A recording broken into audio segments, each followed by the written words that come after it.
Bota aí a notícia do El Lins. Ou seja, o desembargador vai, dá uma canetada soltando um criminoso, um traficante. Eu volto a colocar, se não for traficante, me processa, Poço do Rodo. Você é traficante de droga. Você é traficante de droga. É muito simples. Traficante de droga. O Poço do Rodo é um traficante de droga. O Poço do Rodo, alguém tinha que passar o rodo nele. Essa é a real. O rodo tinha que ser passado no pose.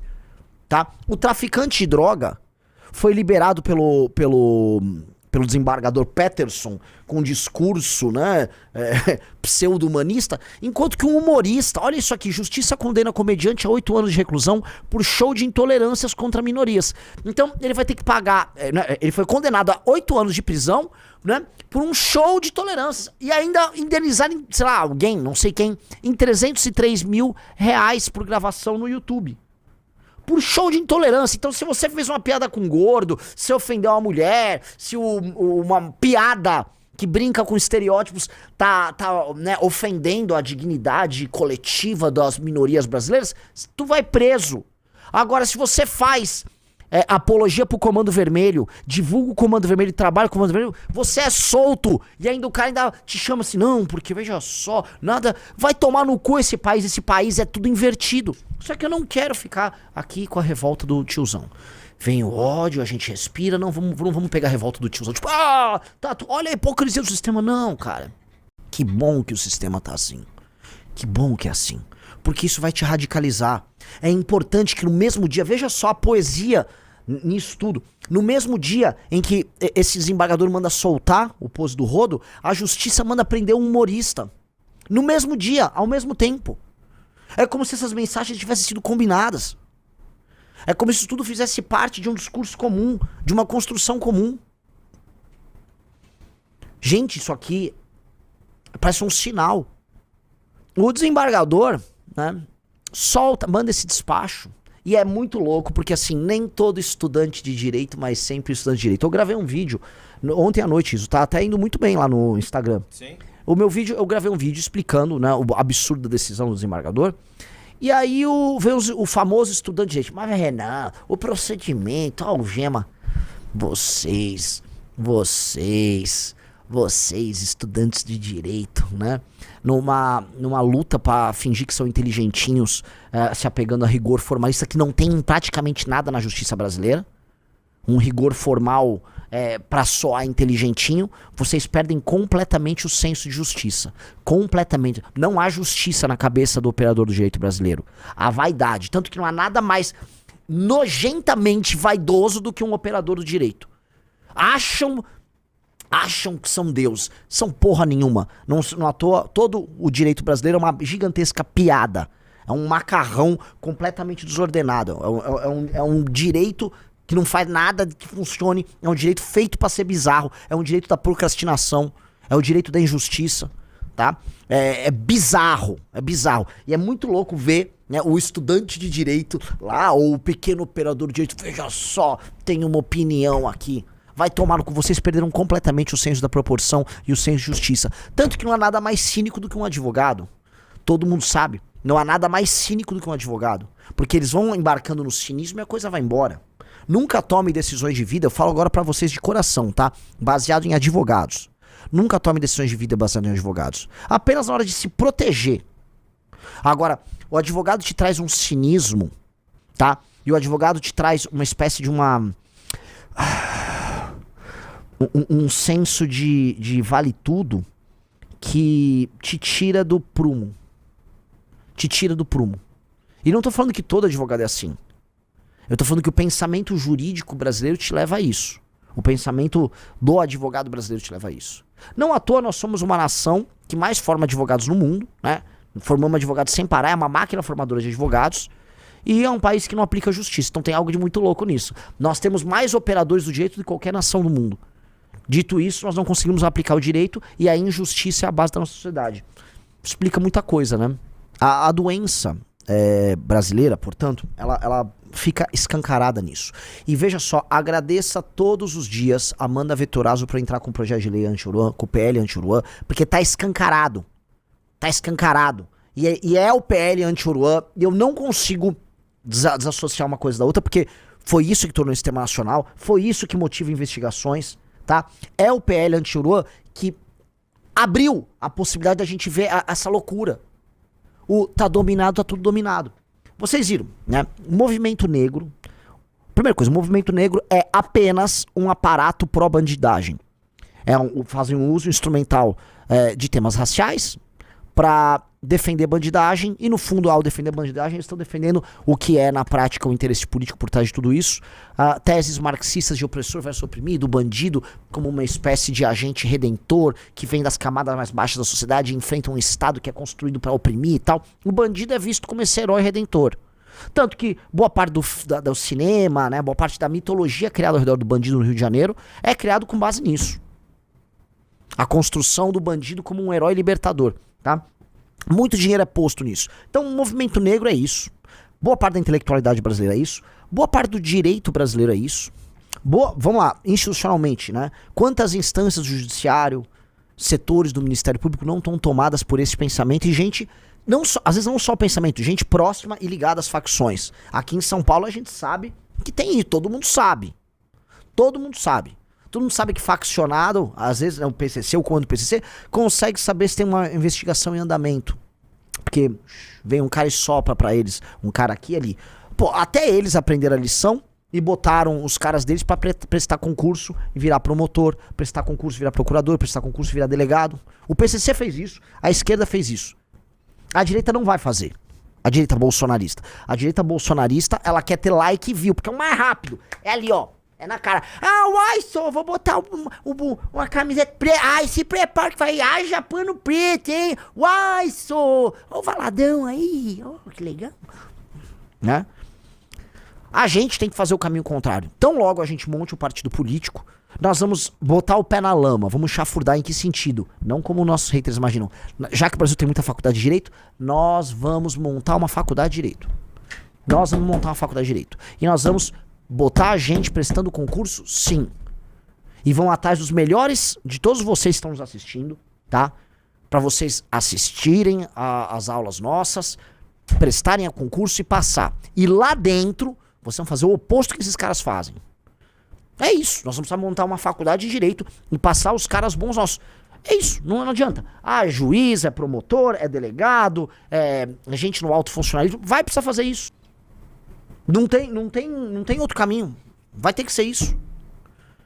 Porque a ocupação do Estado já é feita e ela já cruzou linhas.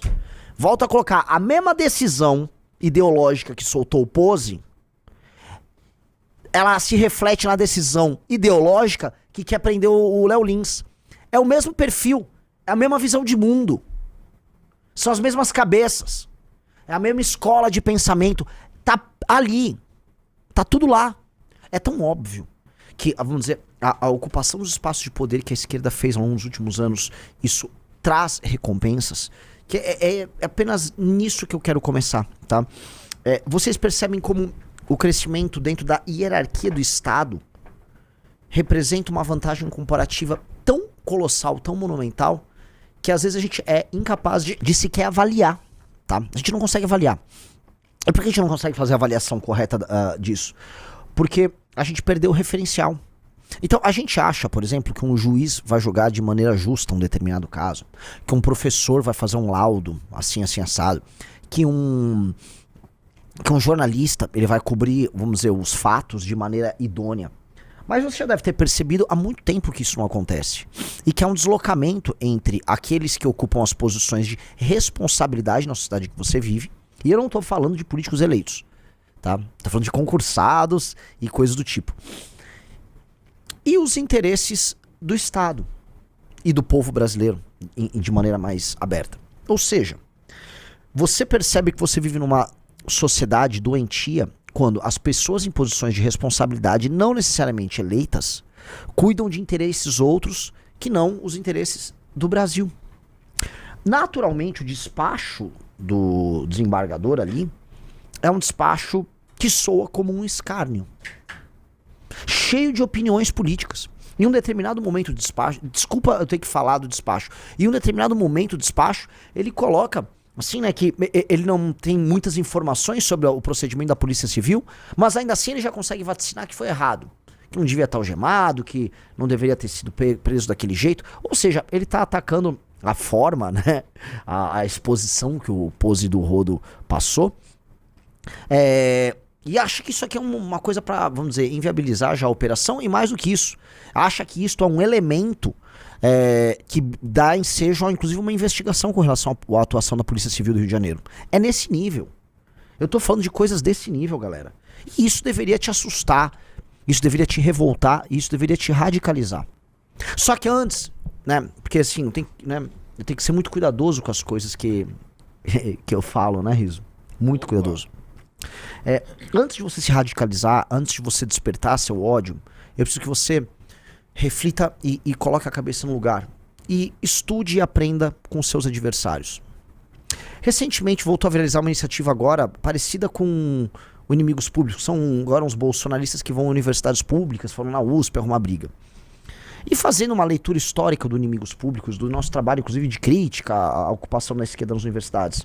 Realmente, são performances, né? Vai lá, critica, mostra para as pessoas a hipocrisia, ó, que é um espaço público. Foi isso que a gente fez no Inimigos Públicos, e agora tem uma galera imitando e fazendo ali.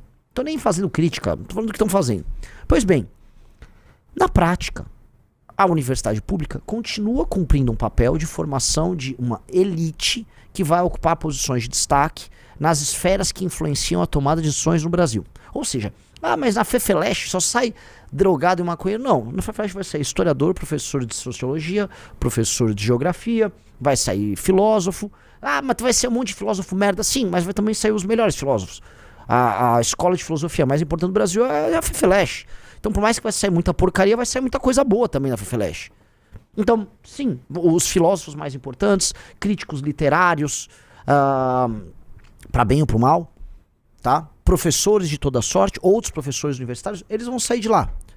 Na Faculdade de Direito da USP, na Faculdade de Direito da UNB e outras universidades, estão saindo caras que vão prestar concursos, vão virar promotores, juízes, delegados da Polícia Federal e todo tipo de, vamos dizer, agente que vai ocupar altas posições na burocracia brasileira. Tá? Só de você olhar isso, você percebe que, para a esquerda, a universidade pública cumpre esse papel. Ela está cumprindo um papel de colonização das instituições, em que este jovem que entra lá, e vamos ser honestos, ele já entra lá mais à esquerda. Ele entra na universidade pública, ele é inserido num caldo cultural, aprende as palavras, o vocabulário de pertencimento ao universo da esquerda, presta concurso, ocupa a máquina pública, e lá dentro da máquina pública ele vai reproduzindo esse pensamento.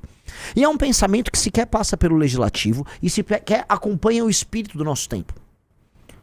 Hoje, né, dado que o Brasil é um país, né, todas as pesquisas demonstram, cuja preocupação maior dos seus cidadãos é com a segurança pública e com o combate ao crime organizado, um despacho desta natureza de um desembargador não acompanha espírito tempo nenhum. Isso falando já, dando como certo que hoje um desembargador ou um juiz dão despachos que não estão baseados exclusivamente na letra da lei, mas sim numa espécie de uma capacidade interpretativa que eles têm. Eles querem ter o seu espaço de autoral, né?